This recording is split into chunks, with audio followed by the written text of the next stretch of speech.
Good morning, boys and girls, men and women, fathers and mothers, grandmothers, grandfathers. I just also want to just really welcome the people from the Chinese community. I don't know where you are, the Romanian community, those of Indian descent, the Muslims, the couple that are here, and also just welcome our LGBT protests, the supporters of Israel over there, and also the 3 or 4 constables that are here. And I just celebrate the right to freedom of speech. And I even would like to dialogue and debate with even that lady, the psychiatric nurse, and I want to open up a debate in a calm, and I just celebrate free speech in a calm, in a peaceful manner. And I uphold the police for their presence here, and thank you for them.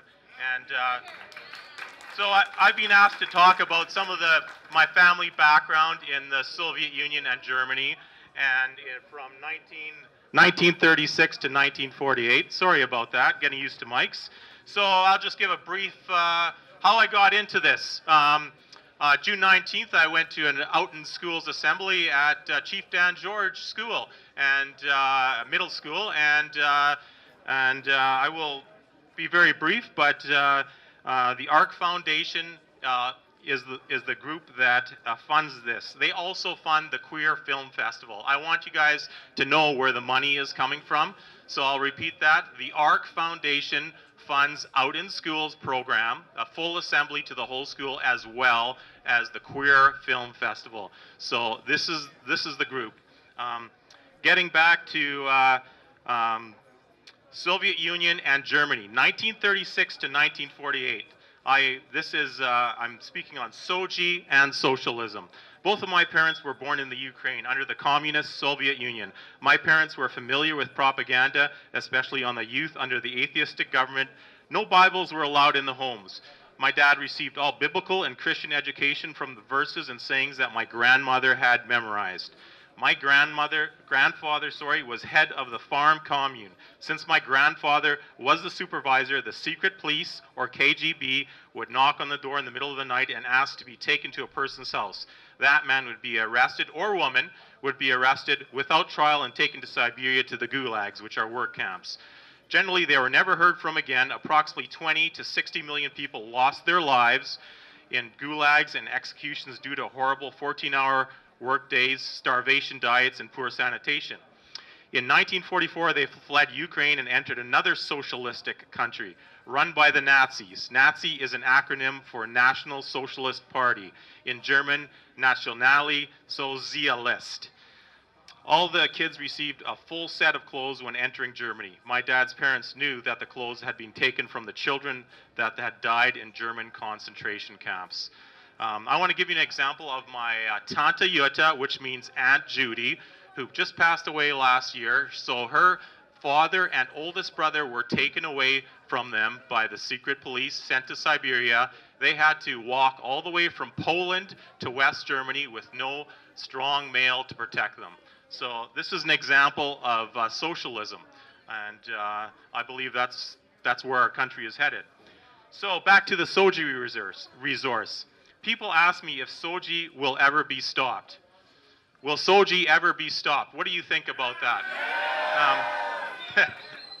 An ancient document of promises says that if my people who are called by my name humble themselves and pray and turn from their wicked ways, I will heal their land.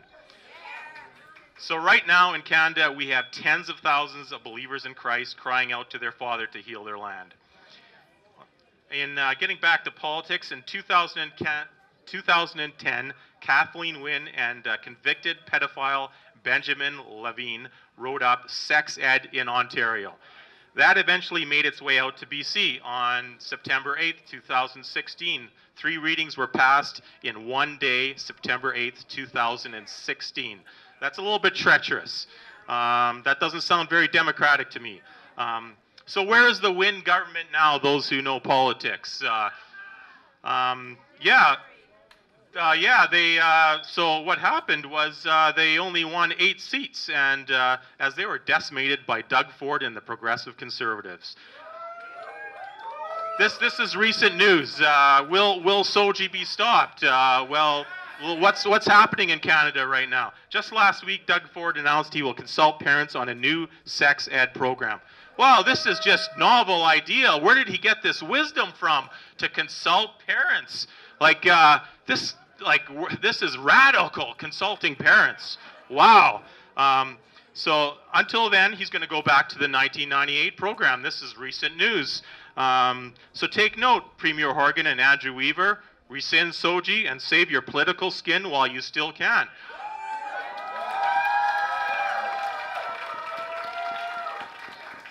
So in the last year of making this my goal to research where this is coming from, I've come to great wisdom and understanding, but it's a bigger thing than just the LGBTS, QS, 2S plus. It's a political agenda to control kids and separate them from the authority of the parents. If you control the kids, you control the country. In not too recent history, the tools of control were the Hitler Youth and the Communist Youth League, or Komsomol. Now we have socialistic left-wing ideology, including LGBTQ 2S plus rights in that. It's a small part, but it's working in unison. That's only part of it. As in the first 2 youth propaganda tools I mentioned, the government first had to denigrate parental rights. This is history. It's not that long ago. Still my parents' lifetime. This agenda comes from beyond our legislature and parliament. It comes from the United Nations in New York, UNICEF, and left-wing socialistic billionaire investors like George Soros, who is a globalist. A globalist, that means that he wants a one-world government. So getting back to the world, Peru defeated their LGBT school program by nonviolent democratic means. Ontario voted, thank you, your enthusiasm. Ontario voted sex ed out with a premier who wants to consult the parents. BC can vote these left-leaning socialists out as well, starting this October with strong parental advocates in the school boards. So I want to keep my message short and love to have dialogue and